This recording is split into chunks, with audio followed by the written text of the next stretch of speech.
Hey, what's good? It's me, Film Fan, talking about some stuff. The movie thing, I sometimes question the value of the channel, of my channel in particular, because I started the film channel when we were in the middle of a pandemic, right? So we got into the whole COVID thing around March, and then I didn't launch my channel to August of 2020.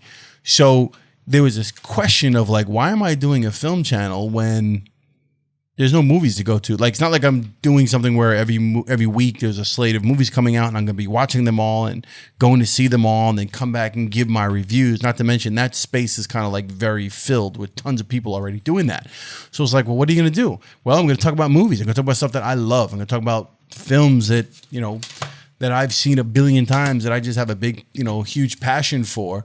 And maybe you haven't seen it. Maybe someone has not seen them. Maybe I'm reinvigorating the feeling of seeing a film, making you go back to see something you haven't seen in a long time or something you forgot about. Films, in a lot of ways, work the way really good books do. If you've never read Faulkner, if you've never read, Maya Angelou, if you've never read Baldwin, if you haven't read Alex Haley, you haven't read Nikki Giovanni, you haven't read Fitzgerald, Hemingway, Faulkner, any of these things, Tolstoy, if you haven't read any of these books, these are magical things that you find when someone says, hey, did you ever read Anna Karenina? Hey, did you ever read this? Did you ever read that? And you're like, no, I never read that. Yeah, I know the book. I heard about it a long time ago, but I never read it. Or maybe you read the book like me. I went through a whole shitload of American literature and Russian literature after college. Like, I had a girlfriend at the time, who just put me onto a bunch of books that I'd never read.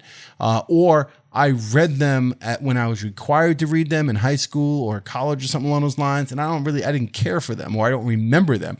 So sometimes you go back, and art is art. It's still as beautiful. It's still as poetic. It's still as profound, that it can have an impact on you. So it's the same thing with movies. There's such a catalog of movies out there, and so much film to be discovered, that it's never too late to discover. It's never too late to discover Truffaut and 400 Blows. It's a wonderful film from the whole French New Wave era.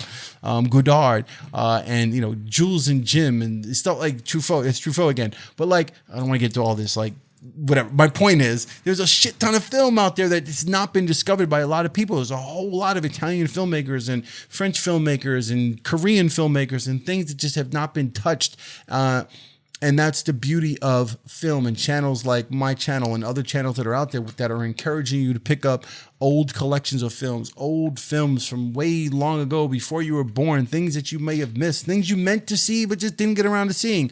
We're here to remind you to see them and to not let them pass by the wayside, and to discover them for the first time, because it's a beautiful thing. All right? Like art, like poetry, like literature, film, it's in there, same thing. All right, so that's my message on Film Fam. I just wanted to do that really quick. I just thought about it, and I wanted to share that message with you, because that is the value that I hope to provide on the channel. And when you sit here and when you sit where you sit and you watch my videos, I hope that you take something away from it, and you share, or you can feel the passion that I have for some of the films, some of the material that I collect and share with you. All right, that's it for me.